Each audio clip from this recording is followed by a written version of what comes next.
Bienvenue à tous dans ce nouvel épisode de Planète Ingé, la première émission qui donne enfin la parole aux ingénieurs dans le brouhaha des médias pour vous permettre de comprendre l'actualité tech et ses enjeux grâce à ceux qui innovent, agissent et font bouger les lignes au cœur de notre société. Si vous aimez l'émission et que vous souhaitez la faire connaître, c'est très simple. Envoyez dès maintenant à 3 personnes de votre entourage le lien de l'émission. Un petit geste pour vous, un grand pas pour l'émission. Et n'oubliez pas de vous abonner en cliquant sur le bouton suivre de votre plateforme favorite. Je vous laisse en compagnie de l'invité. Bon épisode et bonne écoute. Bienvenue à tous dans ce nouvel épisode de Planète Ingé. Aujourd'hui, j'ai le grand plaisir de recevoir Kako Naïtali. Bonjour Kako, comment vas-tu ? Bonjour, je vais très bien et toi ? Eh bien écoute, ça va. Je cache pas à mes auditeurs que la programmation de cet épisode a été dantesque jusqu'au bout. Mais je suis ravi de t'avoir avec nous, Kako. Kako, tu es ingénieur et docteur en chimie des matériaux. Tu travailles pour EDF, mais tu fais plein d'autres choses. Tu es surtout très connu sur Twitter pour tes longues prises de parole, tes interventions, surtout tes threads. Alors on dit Twitter, ce X, mais tes threads très pédagogiques sur toute l'actualité liée aux matériaux, parfois aussi à l'énergie et ces choses-là. Moi, je te suis avec beaucoup d'attention et c'est un grand plaisir de t'avoir parmi nous aujourd'hui. L'introduction est un peu longue, mais je vais rajouter quelque chose. Cet épisode s'inscrit dans le cadre du Podcaston. Le Podcaston, si vous ne savez pas, c'est un grand marathon de podcasts où tous les podcasts français s'associent pour mettre en avant des associations. Aujourd'hui, avec Kako, on a choisi de mettre en avant l'association L'Expédition 7e Continent. On en parlera un petit peu. C'est le petit geste positif de la journée. On est parti. Kako, ça va ? Est-ce que tu veux te présenter quand même brièvement après ce long monologue d'au moins... Oui, alors je vais peut-être un petit peu répéter, mais juste pour préciser, effectivement, donc je suis docteur et ingénieur en chimie des matériaux et je suis spécialisée dans ce qu'on appelle les matériaux polymères, c'est-à-dire les plastiques en fait, et notamment leur vieillissement, comment ils vont se dégrader dans la nature notamment. Donc c'est vrai que mes prises de parole, elles sont souvent orientées matériaux parce que c'est ma spécialité. Et je pense que c'est important que le grand public comprenne en fait comment les matériaux se comportent, comment ils se dégradent, parce qu'on en parle beaucoup, mais finalement on sait très peu de choses de ces matériaux-là. Et je pense que ça peut leur donner des clés de compréhension en fait sur ce qui se passe en ce moment, sur la pollution, mais aussi sur les évolutions réglementaires notamment. Voilà. Donc c'est important pour moi en tant qu'experte de partager mes connaissances. Enfin voilà, c'est quelque chose qui me tient à cœur. Ouais, justement, j'allais te poser la question. Qu'est-ce qui t'a poussé à te lancer sur les réseaux sociaux et être aussi active dans tes prises de parole ? Parce que je suis sûr Alors, que ça rejoint un petit peu aussi un peu la raison d'être de Planète Ingé, donc je pense que... ouais, probablement. C'est que, en fait, je suis allée sur X, enfin sur Twitter à l'époque, c'était en 2018, mais de manière, mais complètement au hasard en fait. Hein. Je me suis dit bon, je vais regarder ce qui se passe puisqu'il y a beaucoup de monde qui en parle. Et au début, je voulais pas trop réagir. À un moment donné, je sais pas pourquoi, j'ai répondu à une question sur un sujet technique. On a eu un débat avec une personne que je connaissais pas du tout, et cette personne a changé d'avis. Enfin, et elle m'a remercié pour l'échange qu'on a eu. Et j'ai trouvé ça assez fort, en fait. Je me suis dit, voilà, il n'y a pas besoin de s'énerver, il n'y a pas besoin comment dire, d'utiliser son grade ou sa fonction. Simplement en expliquant les choses de manière pédagogique, on peut arriver à faire changer les choses, enfin, en tout cas, à faire comprendre un certain nombre de choses, même si les personnes n'ont pas forcément, la même opinion que soi. Elles auront au moins des clés de compréhension qui leur permettront, voilà, de mettre quelque chose derrière leur opinion. Voilà, pour moi, c'était important qu'il y ait cette démarche-là. Et donc, du coup, j'ai commencé à y prendre goût. Alors, honnêtement, au départ, j'étais pas très douée pour la pédagogie. Puis là, je pense que ça commence à bien le faire, quoi. Voilà. Moi, ce que j'aimerais, c'est qu'on profite de cet épisode qui sortira donc le 25 mars. Juste très brièvement, il y a eu une Oui. grande polémique autour de l'état de santé de la Tour Eiffel. Est-ce que tu Ah peux oui. nous en dire un petit mot et ça fera un super short comme ça pour les réseaux sociaux. La Tour Alors, Eiffel va mal ou pas ? Alors, c'est intéressant parce que c'est un sujet que je connais bien parce que je travaille dans le domaine de la protection des matériaux métalliques, donc ce qu'on appelle l'anticorrosion par la peinture.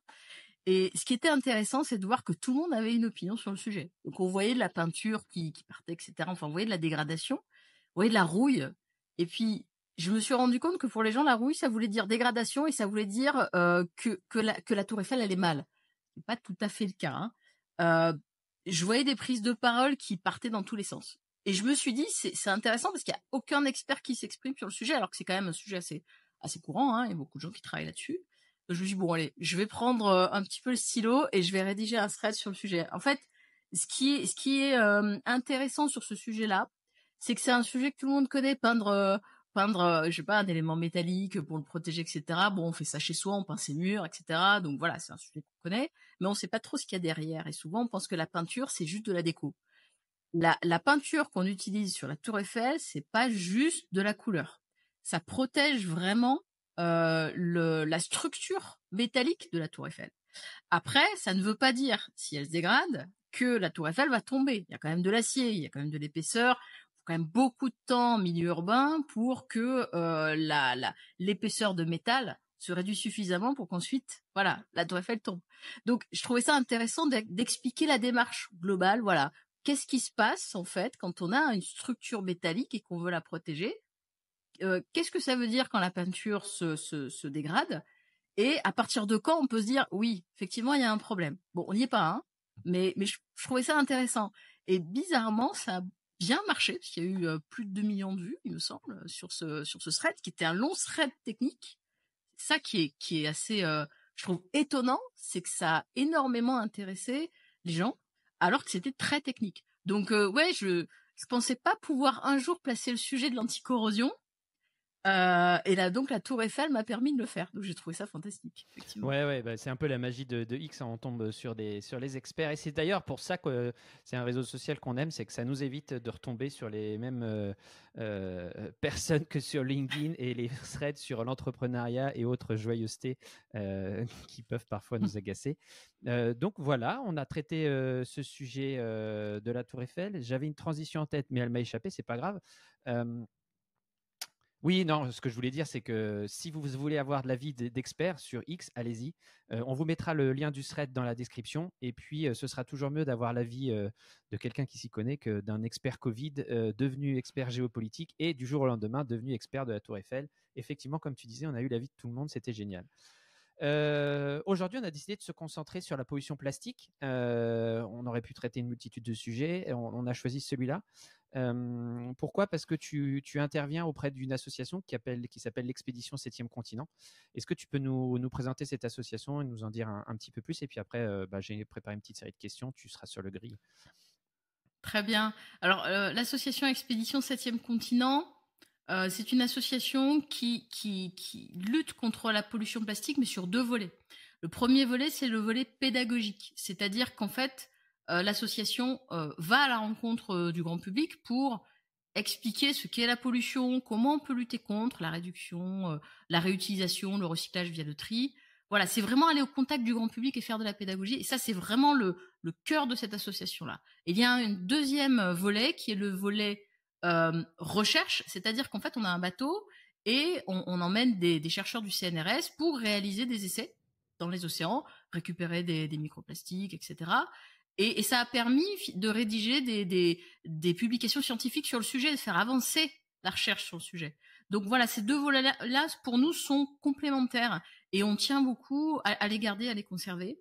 Donc l'association, elle a été créée par Patrick Dexon, qui est un explorateur et qui a été touché, vraiment choqué par ce qu'il a vu dans les océans, la pollution qu'il a pu voir au fil des années s'accumuler. Et vraiment, elle est portée par des gens qui sont passionnés. Et honnêtement, je ne pensais pas un jour entrer dans une association. J'ai accepté d'en faire partie parce que vraiment, ce qui compte pour Expédition 7e Continent, c'est de transmettre des faits. Et on pense qu'on n'a pas besoin d'aller au-delà des faits. Les faits suffisent à eux-mêmes pour se rendre compte de l'importance et de la gravité de la pollution plastique. On n'a pas besoin d'en rajouter. Alors justement, quel constat on fait aujourd'hui sur l'état actuel de la pollution des océans par rapport au plastique? Et quelles sont les conséquences les plus alarmantes qu'on peut observer? Alors aujourd'hui, juste pour donner quelques chiffres, mais très rapidement, il faut savoir qu'on produit environ 450 millions de tonnes de plastique par an. On a 350 millions qui sont jetés par an aussi. Donc vous voyez la différence de chiffres. C'est-à-dire qu'on en jette énormément. Et de ces 350 millions, on en a entre 1 et 2 millions qui se retrouvent dans l'océan. C'est énorme. Un quart de ce qu'on jette, de déchets plastiques, se retrouve mal géré, soit dans des décharges à ciel ouvert, soit dans la nature. Enfin, en tout cas, ils ne sont pas du tout gérés. Donc, le constat aujourd'hui, c'est qu'on a un matériau qu'on utilise probablement beaucoup trop, parce que 50% en fait pratiquement 50% des plastiques sont utilisés pour des usages uniques, emballage, ce genre de choses. Et donc, c'est quelque chose sur lequel on peut très probablement travailler, faire en sorte de réduire, mais on ne le gère pas bien du tout. C'est-à-dire que vous avez certains pays qui arrivent à gérer ces plastiques-là en termes de déchets, et d'autres qui ne les gèrent pas. Et donc, on se retrouve avec des déchets qui diffusent, qui vont dans l'environnement. Et c'est ça le problème, en fait. C'est qu'on en a beaucoup trop qui vont dans l'environnement. Ok. Est-ce que tu peux nous expliquer justement comment et pourquoi les plastiques se retrouvent en si grande quantité dans les océans? Tu en as un petit peu parlé brièvement. Alors, il faut savoir qu'une la grande majorité des plastiques qui se retrouvent dans l'océan sont pas jetés sur les côtes. Hein. En fait, ils viennent des rivières, des fleuves. Donc, en fait, ils sont jetés sur les continents, sur le sol. Ils se retrouvent ensuite, parce que en fait, le plastique est un matériau qui est très léger, qui vole assez facilement, qui se déplace en fait, très facilement. Donc, ils se retrouvent ensuite dans les fleuves et les rivières. Ils sont charriés et ils se retrouvent dans les océans. C'est comme ça qu'ils s'y retrouvent. En fait. Voilà. Plus de 80% viennent des rivières et des fleuves. Voilà. Ok, non, vas-y, continue. Non, ce que je voulais dire, c'est que, en fait, une fois qu'ils sont dans les océans, c'est trop tard. L'océan est trop vaste, c'est très difficile à nettoyer. Donc, les actions à mener sont surtout au niveau des terres, des rivières, des fleuves, et puis éviter qu'ils s'y retrouvent aussi, traiter nos déchets. Mais clairement, une fois qu'ils arrivent dans les océans, c'est vraiment trop tard. On peut pas nettoyer l'océan. C'est beaucoup trop large, trop vaste. Il y a des zones géographiques qui sont plus impactées que d'autres ou c'est uniforme? Alors, c'est pas vraiment uniforme, mais il faut.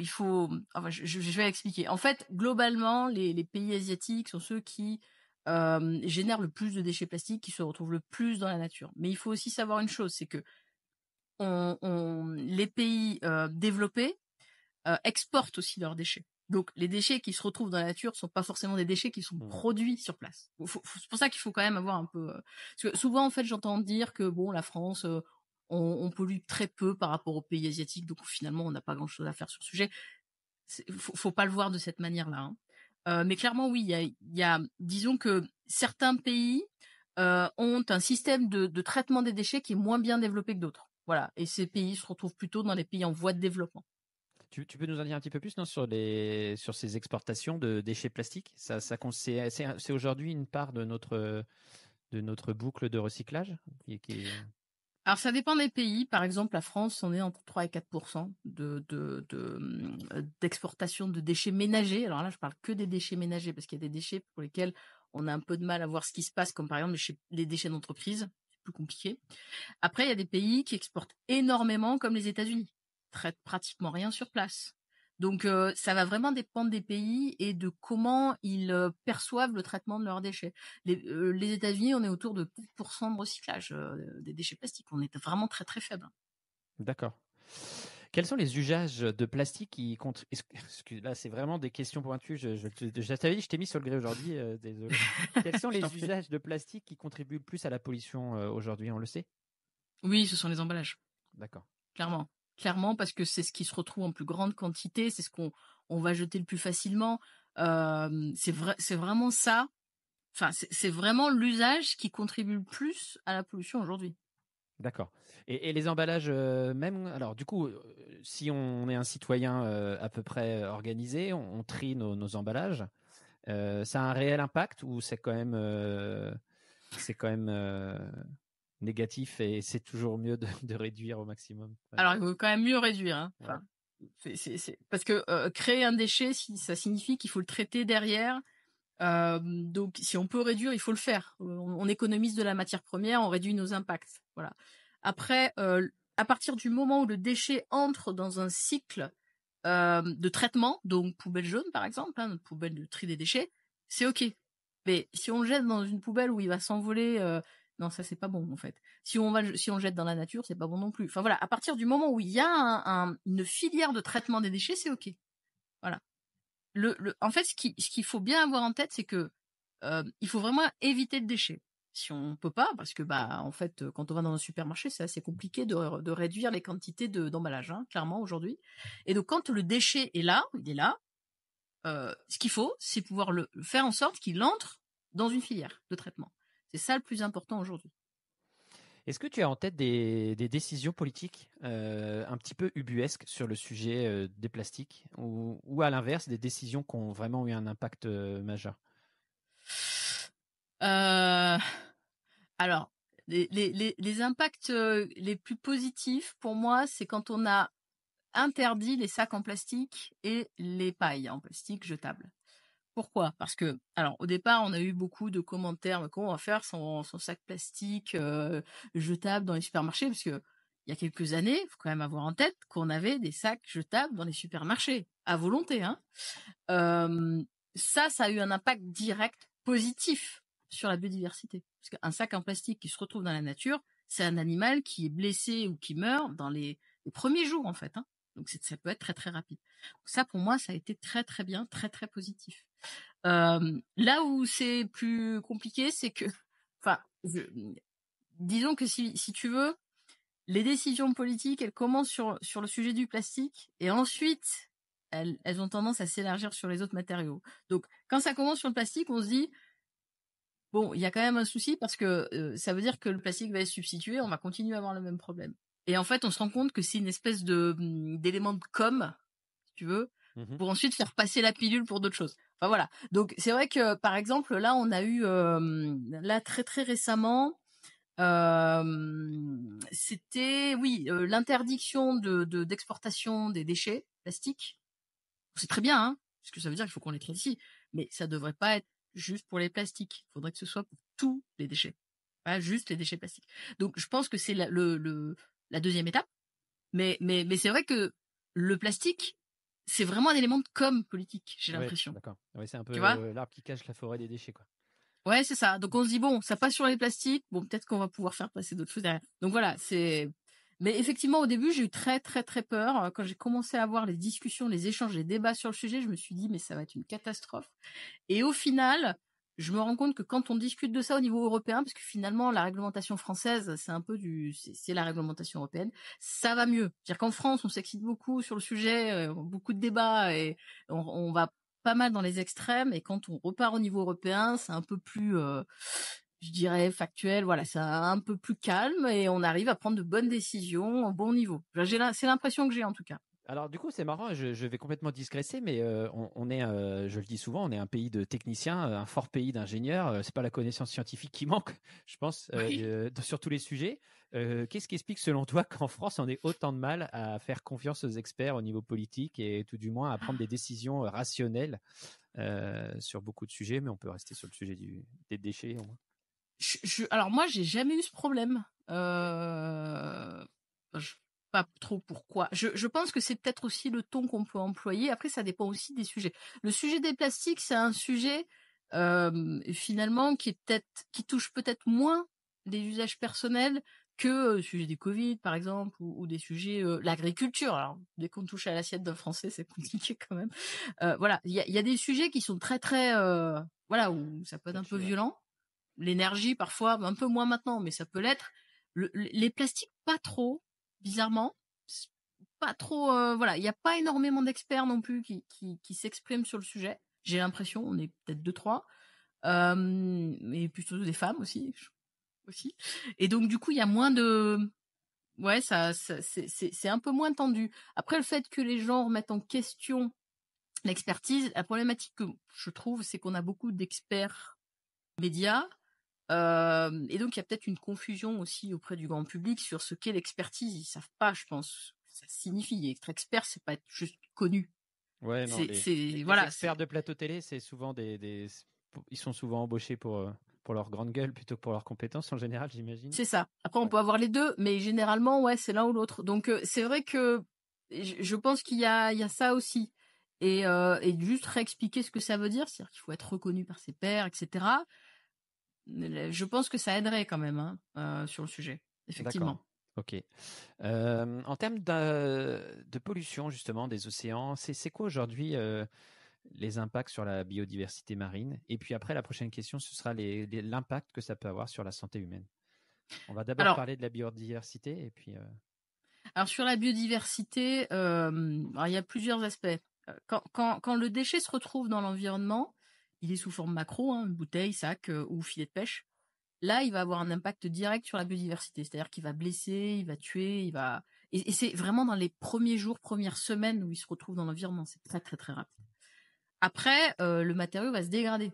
C'est-à-dire que dans l'environnement, il va pas mettre très, très longtemps à devenir des petits morceaux, puis des microplastiques. Et c'est là où, en fait, on ne sait pas trop quels sont les impacts.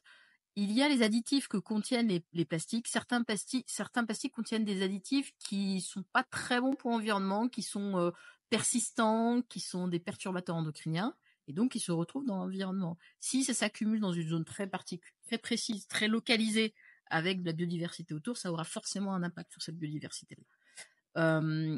Mais on ne connaît pas aujourd'hui l'impact des microplastiques de manière précise, en fait. On ne sait pas encore quel peut être l'effet sur l'organisme d'un animal, par exemple, ni les nanoplastiques. Et c'est la même chose du côté des humains, en fait. Hein. C'est-à-dire que les additifs, on sait, à peu près, sur les perturbateurs endocriniens, etc.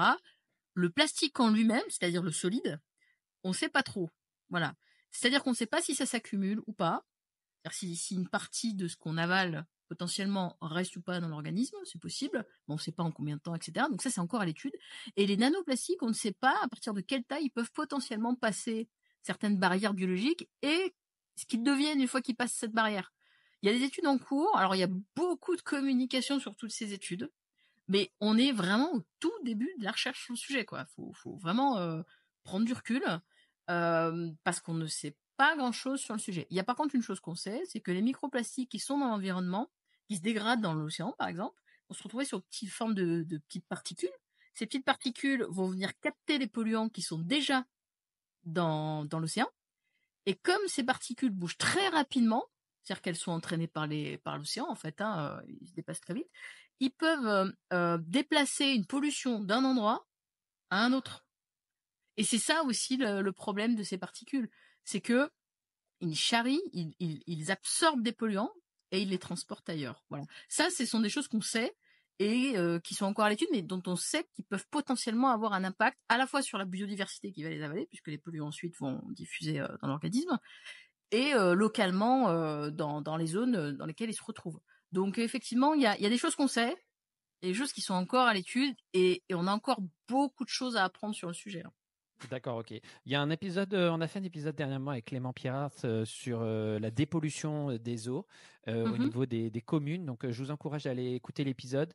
Et puis, n'oubliez pas de vous abonner à la chaîne YouTube, de partager autour de vous l'émission si elle vous plaît. On continue, Kako.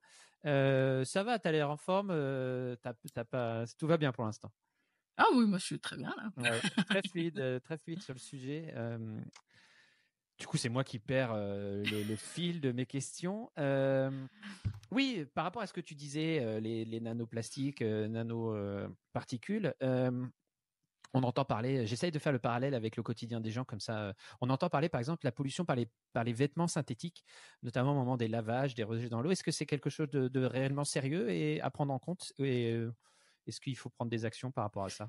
Alors oui, c'est une pollution en fait. C'est-à-dire que quand on a un vêtement en polyester, donc plastique synthétique, mais aussi un vêtement en coton, hein, c'est la même chose, on va avoir création de particules, des microfibres, qui vont passer dans l'eau et ensuite se retrouver dans l'océan parce qu'on n'arrive pas à bien les filtrer. Il y en a trop, ils sont de trop petite taille, etc.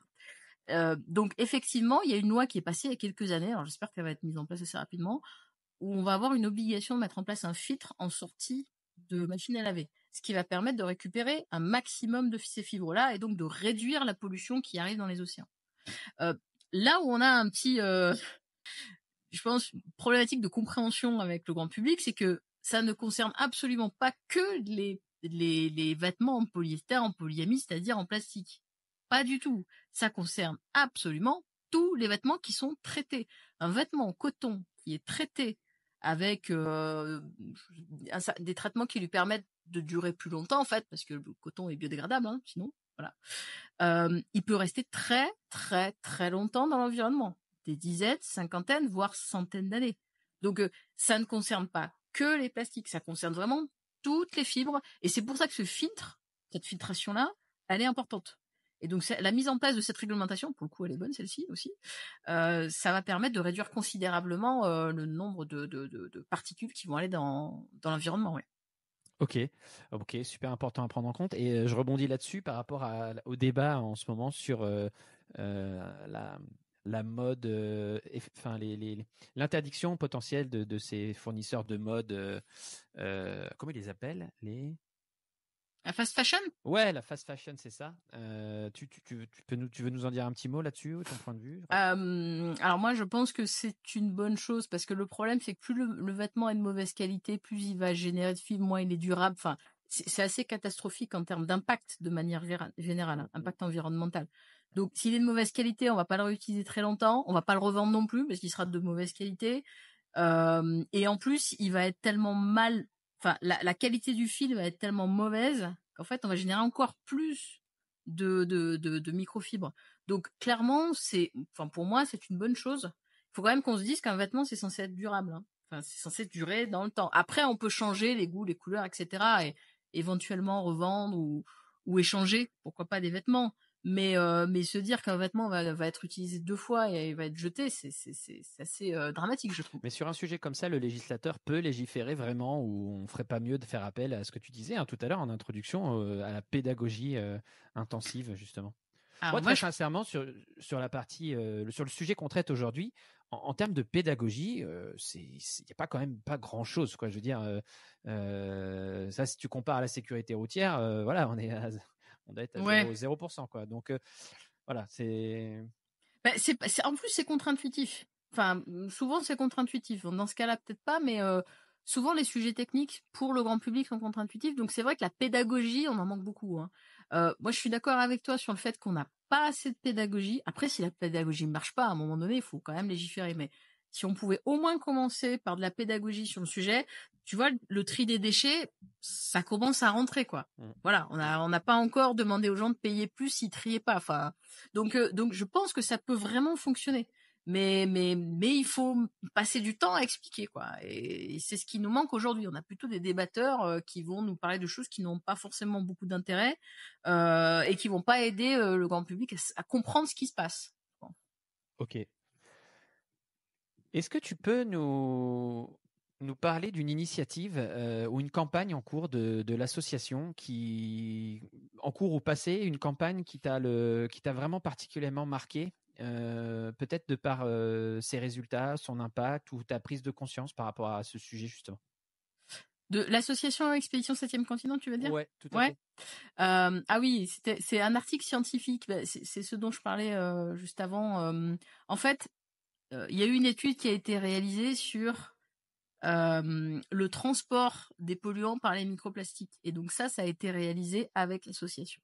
C'est-à-dire que il y a eu une étude qui a été faite donc avec des chercheurs qui sont allés récupérer des échantillons dans les océans et on a pu constater que certains microplastiques contenaient des polluants qu'ils ne devaient pas contenir au départ. Donc ce qui veut dire qu'ils les transportaient en fait.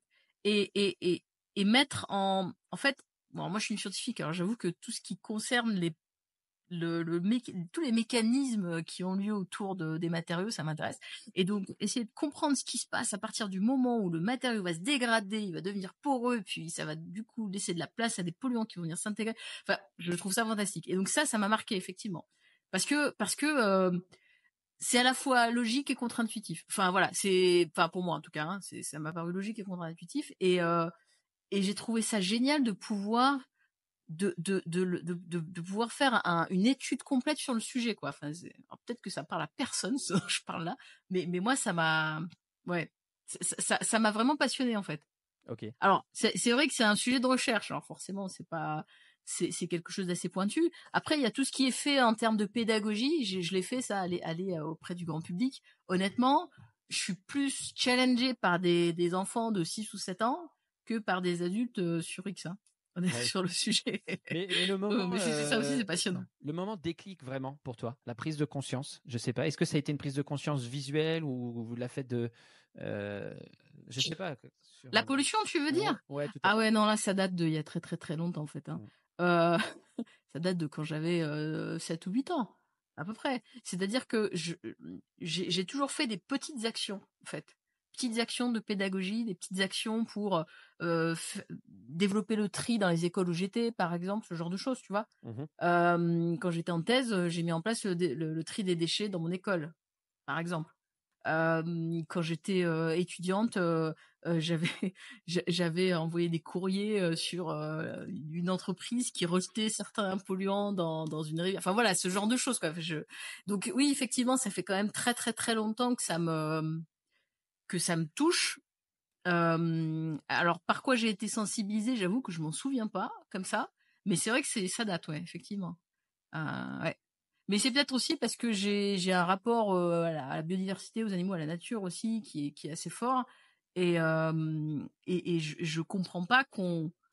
Enfin, c'est peut-être aussi l'éducation, hein, mais moi je comprends pas qu'on jette un truc dans la nature. Enfin, j'avoue, qu'on jette un mégot, un chewing-gum, un papier, un trognon de pomme, je ne comprends pas pourquoi on fait ça. Voilà. Et Ouais, ce qui est bon. assez intéressant, c'est que pour mes enfants, c'est exactement la même chose. Donc je pense que c'est une question d'éducation aussi.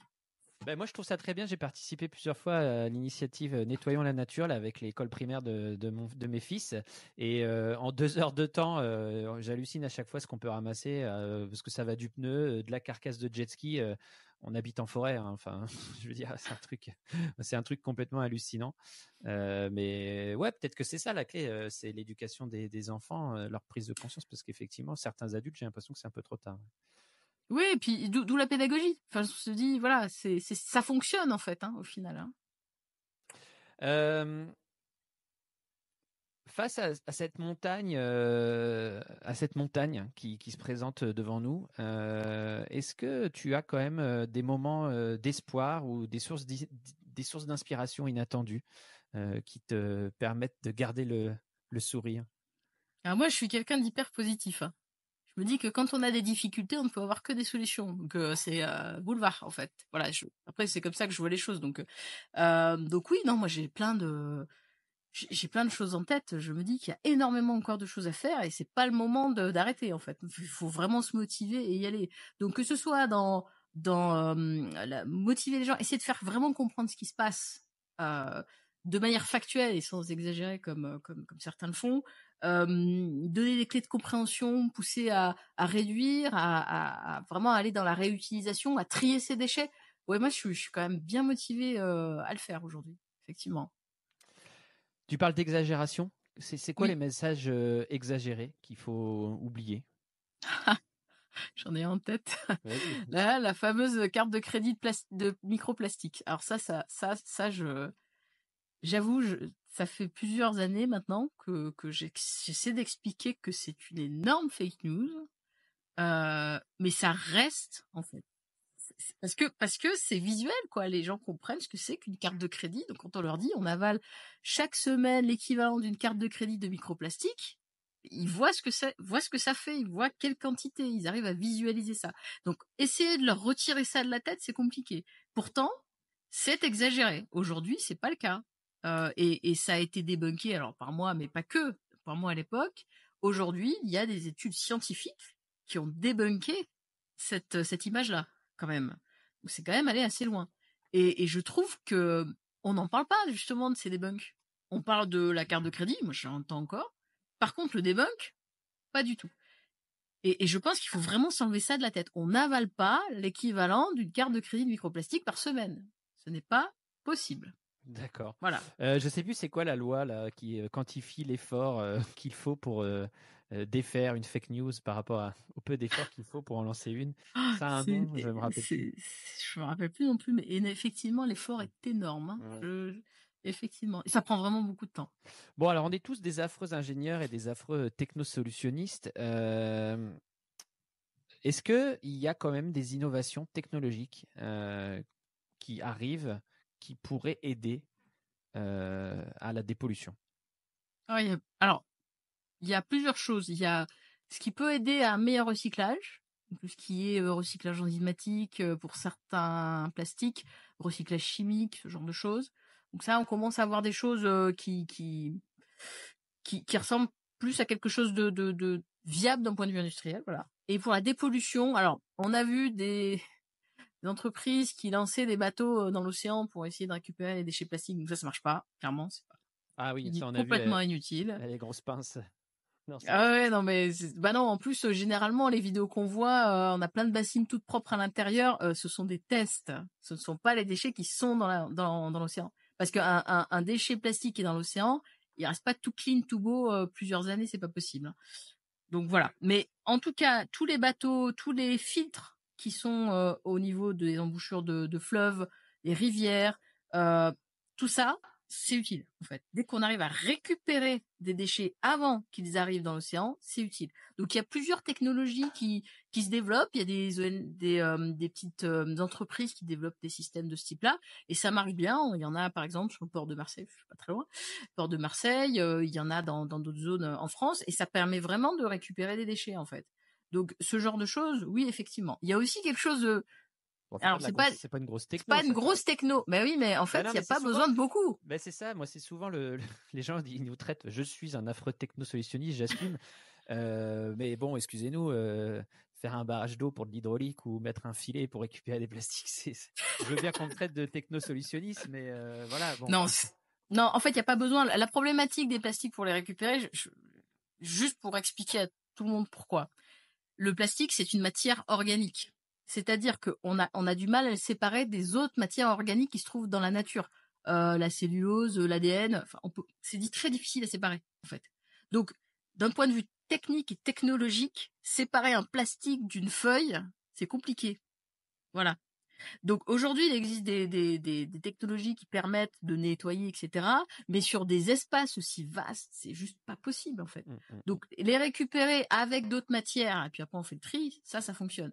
Mais aller récupérer un par un comme ça, non, ça c'est pas possible. Et j'ai pas lu peut-être des choses avec des algues ou des choses qui mangeraient les plastiques, je sais plus trop. Oui, alors ça c'est pareil, on a l'impression que c'est une grosse innovation, c'est pas trop le cas. En fait, les plastiques, comme ce sont des matières organiques, elles sont potentiellement dégradables par des micro-organismes. On peut pas dire que les plastiques sont biodégradables parce que ça se dégrade pas vite et ça dépend de l'endroit où on va le mettre dans la nature. En gros, c'est voilà. Globalement, quand on met un polyéthylène, un film plastique dans la nature, il va mettre plusieurs centaines d'années à se dégrader. Mais si on tombe pile poil à un endroit où il y a un organisme qui va le consommer, ça peut être quelques années. Donc ça existe dans la nature. C'est simplement que c'est très très localisé. Alors utiliser ces organismes-là pour détruire les microplastiques ou les plastiques, c'est compliqué parce que ça voudrait dire qu'il faudrait mettre ces organismes partout où on a des déchets. Donc ça voudrait dire déplacer des organismes d'un endroit à un autre. Et là, on risque de créer un déséquilibre finalement en termes de biodiversité. Donc on peut pas le faire. D'accord, ok. Voilà. Par contre, juste une chose, on peut utiliser la manière dont ils les consomment pour un recyclage enzymatique, chimique ou ce genre de choses, mais dans un milieu industriel, pas pour dépolluer les océans ou la nature. Bon, alors grosse surprise, on a à peu près les idées claires en termes de techno sur étagère. Pourquoi on n'appuie pas sur le champignon pour Alors, je me pose la même question. Écoute, je n'ai pas la réponse à cette question-là. Je pense qu'il y a peut-être d'autres préoccupations. De toute façon, dès qu'il y a quelque chose, je sais pas, une info un peu importante, tout ce qui est écologique, ça passe à côté, hein. Ça c'est clair. Faut qu'il se passe rien en fait pour que l'écologie soit mise en avant. Donc on a quand même un petit souci là-dessus. La vision un peu moyen long terme, on l'a pas trop. On a plutôt une vision court terme finalement au niveau politique. Donc c'est là où je pense qu'on a quand même un petit souci. Et puis il faut savoir une chose aussi, c'est que la question des déchets n'amène pas de questions sur l'impact CO2. Enfin pas vraiment. Non. Donc du coup, c'est moins prioritaire. La priorité, ça reste quand même les impacts, enfin la production de CO2 et réduction de l'impact CO2, l'impact carbone. Le reste, c'est un peu mis de côté. Ouais, mais alors du coup, c'est marrant ce que tu dis parce que c'est cette notion de priorité entre guillemets. On a placé en haut de l'échelle de la priorité le réchauffement climatique, mais en fait, finalement, il y a des sujets qui sont mis sous la table et qui pourraient être s'avérer. On pourrait avoir dépassé le seuil critique beaucoup plus vite que l'horizon de réchauffement de 20 ou 30, 40 ans, tu vois ce que je veux dire. Donc il y a ce sujet des déchets, mais on en discutait dans un autre épisode. Il y a le sujet de l'intelligence artificielle qui est beaucoup moqué par Jean-Marc Jancovici sur LinkedIn, mais c'est sa marotte de se moquer de ça. Mais en vrai, dans 10 ans, le sujet de l'IA, il sera plié. On aura pris du retard et on ne sait pas l'impact que ça peut avoir. Donc, tous ces sujets, entre guillemets, non prioritaires pour certains, pourraient s'avérer être complètement critiques, en fait, finalement. À partir du moment où on se dit que chaque année, on met au moins 2 millions de tonnes de déchets plastiques dans l'océan et qu'on ne peut pas les nettoyer, ça veut dire qu'ils s'accumulent chaque année. Chaque année, on a 2 millions de tonnes qui s'accumulent à ce qui est déjà dans l'océan. Donc, effectivement, si on commence pas à se poser des questions, on risque pas de réduire, quoi. Et là, aujourd'hui, alors il y a eu quand même quelques actions. On peut pas dire qu'il y a rien qui a été fait, mais moi, je vais dans un supermarché, j'ai toujours beaucoup d'emballages. Alors après, effectivement, on peut les trier, etc. Bon, mais en termes de réduction, on n'y est pas encore. Et qu'est-ce qu'on fait dans le reste du monde aussi? Comment est-ce qu'on peut accompagner les autres pays à faire la même chose en termes pour mettre en place tout le système de gestion des déchets, par exemple? L'impression qu'on se dit que c'est pas notre problème, mais en fait, c'est aussi notre problème. Donc, il faut qu'on arrive aussi à accompagner les pays qui sont en voie de développement. Ah voilà, ouais, ok. Du coup, juste pour résumer sur ce point, qu'est-ce qu'on peut faire, nous, de très concret au quotidien Moi, je reste effaré par ce chiffre de 2 millions de tonnes. Je ne connaissais pas du tout ce chiffre, c'est incroyable. Du coup, ça me redit, en bon père de famille, qu'est-ce qu'on peut faire dès demain au quotidien? Alors, on trie déjà nos déchets, donc ça, c'est important, Oui. tu l'as dit. Qu'est-ce qu'on peut faire d'autre? On peut réduire. Alors là, c'est vrai que c'est pas évident parce que il faut qu'on ait en place des systèmes de réutilisation. Mais par exemple, moi, quand je prends le train, je prends une gourde avec moi. Alors c'est un peu compliqué à remplir, mais maintenant les gars, on commence à avoir des fontaines. On commence. Mais effectivement, prendre une gourde plutôt que d'aller acheter une bouteille d'eau, par exemple. Essayer de prendre des choses qui sont emballées version, comment dire, format famille, alors, sans faire de gaspillage, c'est là où c'est compliqué. Format famille plutôt que des petits, comment dire, de l'individuel, par exemple, ou ce genre de choses. Parce que plus c'est petit, plus il y a d'emballage. Voilà. Donc ce sont des choses que, alors moi je vais pas donner des sons aux gens parce que en fonction de sa situation, c'est pas forcément évident de réduire. Hein. Donc voilà, pas forcément d'obligation, mais si on veut vraiment le faire, on peut le faire. Il y a aussi la réduction de tout ce qui est préparé, tu vois, faire sa cuisine soi-même, etc. Ça permet aussi de réduire les quantités d'emballage. Mais ça, c'est pareil, tout le monde peut pas se le permettre en fonction de son emploi du temps, etc. C'est pas forcément évident. J'ai eu beaucoup j'ai eu un échange assez intéressant avec une personne qui était très très impliquée dans tout ce qui était environnemental, etc., qui m'expliquait qu'on pouvait se passer complètement d'emballage. J'ai dit, bah oui, quand on a le temps. Effectivement, si on a le temps, on peut le faire. Mais quand on n'est pas tous dans la même situation. Donc, on peut pas donner des leçons de morale aux gens en leur disant, ah ben, attends, tu utilises encore des bouteilles en plastique, comment ça se fait? Non, non. Si on peut le faire, il faut le faire, effectivement. Et le plus important, encore une fois, c'est que quand on a un déchet, il faut vraiment le trier, vraiment. Même quand on est à l'extérieur, si on voit qu'il n'y a pas de poubelle de tri, bah on le ramène et puis on peut le trier chez soi. Ouais, Voilà. ok, super message. Je reviens à ce qu'on disait tout à l'heure, le pouvoir politique. Une question que je pose à tous les invités. J'ai la chance que Emmanuel Macron nous écoute. Et oui, c'est comme ça. Manu, salut. Je sais que tu es occupé en ce moment avec d'autres sujets. Mais du coup, on a l'occasion de lui adresser un vœu. Et comme il a un super pouvoir, il va exaucer tous nos vœux. Donc, c'est quoi ton vœu à monsieur le président? Oula, mais j'en ai plein. Bah, faut que j'en choisisse un. En fait, moi, ce que je souhaiterais, c'est qu'il est. En fait, si tu veux, tous les politiques nous disent qu'ils écoutent les scientifiques, alors qu'en fait, ils écoutent quand ils ont envie de les écouter. Moi, ce que j'aimerais, c'est qu'ils vraiment prennent en compte les faits scientifiques. Alors, bien sûr qu'il y a d'autres choses à prendre en considération que les faits scientifiques, mais dans le cadre de décisions politiques, ils prennent vraiment en compte les faits scientifiques. Ça me semble indispensable. Voilà. Et pas être remis en cause d'un claquement de doigts parce qu'il se passe un truc lambda au moment où on veut prendre la décision, quoi. Voilà. Qu'on reste carré là-dessus, quoi. Ça, c'est un de mes vœux, oui, effectivement. Bah écoute, il faudrait qu'on leur affiche 2 millions de tonnes en permanence sous les yeux. Peut-être que certains se mobiliseraient un peu plus. Il y a des personnalités politiques qui se mobilisent vraiment sur le sujet des déchets? sur le sujet des déchets, Oh bah c'est le moment des élections, alors peut-être que c'est le moment de bien voter aussi. honnêtement, j'en connais pas. Hein. Enfin, politique. Hein. Ouais. Euh, alors, bien sûr, il y a notre ministre de l'écologie qui fait des choses, hein, mais ouais, je trouve pas que ce soit enfin, ça manque de dynamisme. Enfin, tu vois ce que je veux dire? C'est un peu mou, quoi. Voilà, Oui, parce que tout à l'heure on disait, excuse-moi, tu disais, bon, déjà le président il décide de choses, puis on voit que derrière ça suit pas toujours, et puis il peut pas être sur tous les sujets. Mais le ministère de l'écologie, il a sa feuille de route. Je veux dire, heureusement que chaque ministère attend pas que le sens du vent tourne pour décider de sujets. Ouais, c'est quand même inquiétant que ce sujet ne soit pas pris au sérieux. Si tu veux, par exemple, la loi AGEC qui permet aujourd'hui d'avoir des filières de recyclage pour plein de domaines, notamment pour tout ce qui est textile et BTP. La loi AGEC, elle vient en fait de la réglementation européenne. Donc on se dit, ouais, super, on a fait quelque chose en France, mais ça vient d'une obligation finalement de réglementation européenne. Donc il y a toujours un peu de déception. C'est-à-dire qu'on se dit, on va lancer des choses. Et en fait, ça vient d'ailleurs. Et ce qui est assez intéressant, c'est que même dans ce cas-là, on a rajouté un truc en se disant un truc franco-français, on va le rajouter, mais un truc qui n'avait pas de sens, en fait. Donc c'est pour ça que je suis un peu, j'attends.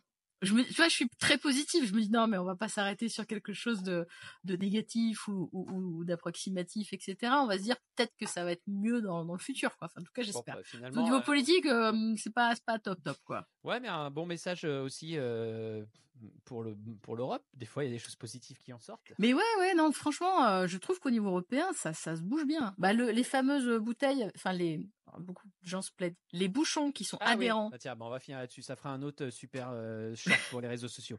Les bouchons plastiques qui restent attachés aux bouteilles, est-ce que c'est utile ou pas? C'est très utile. Pourquoi? Parce que en Europe, en fait, on s'est rendu compte que les principaux déchets qui se retrouvaient dans la nature, c'était les bouchons de bouteilles. Du coup, le fait de les garder adhérents, enfin voilà, avec la bouteille, ça évite de les retrouver dans la nature. Et c'est uniquement pour ça qu'ils sont maintenant attachés. Donc oui, c'est utile, oui, effectivement, ça évite de les revoir dans la nature et donc de polluer l'environnement. Bon, bah écoute, on va se quitter là-dessus. Enfin, c'est pas tout à fait fini, hein. J'ai encore besoin de toi pour 2-3 questions. Demain, malheureusement, tout s'écroule. Bon, c'est pas la question rigolote, mais et tu dois sauver qu'un livre, un seul livre, lequel tu sauves. Ah là là, c'est mon livre de chevet, presque. Non, mais c'est un livre scientifique, je suis pas sûre que... C'est un livre qui parle de la dégradation des plastiques. C'est mon livre de chevet. Mais après, c'est Anna, elle en livre met bien un personnel. bouquin sur les satellites, je sais plus quoi. Enfin, t'iras écouter l'épisode. Non, mais c'est un livre qui est fantastique. Moi, ouais, si t'as le nom, tu peux nous... Oui, c'est La dégradation des polymères de Jacques Verdu. C'est grand Manitou de la dégradation des polymères, des plastiques, donc, et avec qui j'ai travaillé pendant ma thèse. Et effectivement, ouais, c'est un bon bouquin de base. Ouais, c'est mon livre de chevet. Bon, bah écoute. Je suis pas sûre qu'il passionne beaucoup de monde. Mais... Voilà, j'espère qu'il y aura une adaptation cinématographique un jour par Denis Villeneuve. Peut-être que ça fera bouger les choses. Si tu devais partir en déplacement longue durée, tu sais, les déplacements professionnels dans le train pendant 6 heures, souvent quand en plus il a du retard, tu as le temps de discuter. Avec quelle personnalité tu souhaiterais partir? Alors, moi, j'aime pas partir avec des gens avec qui je suis d'accord, parce que c'est un peu ennuyeux. Du coup, je partirais bien avec Cyril Dion, qui est un activiste. Hein. Pourquoi? Parce que on n'est pas d'accord sur plein de sujets. Par contre, je pense qu'on a la même, vraiment, comment dire, passion et volonté de faire avancer les choses. Je sais pas si tu vois ce que je veux dire. Et donc, je pense que, ouais, ça peut être hyper intéressant, effectivement. Et je pense qu'il est respectueux en plus, donc. Ouais. Bah, moi, et l'avis des autres. J'avais vu son film là sur la biodiversité, j'avais trouvé ça intéressant. Ouais, non, mais c'est pour ça. Je pense quand il passe sur les plateaux et que malheureusement les journalistes l'interrogent sur des sujets qui sont peut-être pas ses sujets de prédilection, voilà, on est moins d'accord.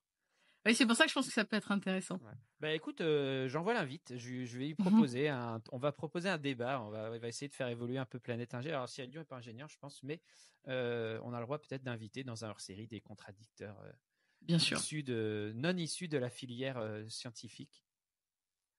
On est arrivé au terme de l'émission. Merci beaucoup, Kako. C'était vraiment super intéressant. Un peu flippant, Merci. quand même. Mais voilà, c'est ce qu'il faut. Il faut savoir regarder les problèmes en face. Je vous rappelle que l'épisode est dans le cadre du podcaston, donc en soutien ici à l'association Expédition 7e continent. Je crois qu'il y a un système de dons. Alors, peut-être qu'il faudra que tu me donnes sur le site. Je ne sais pas si on peut faire des dons à l'association, mais avec le podcaston, on peut faire des dons. Enfin, voilà, parce que voilà, tous les podcasts s'associent à une association en cette journée. Donc, je vous encourage à participer à cette belle aventure. Merci, Kako. Abonnez-vous. Merci. Et puis, j'allais oublier, mais non, tu as le droit à 30 secondes de messages totalement libres. C'est toi qui as le dernier mot, voilà, comme tous les invités.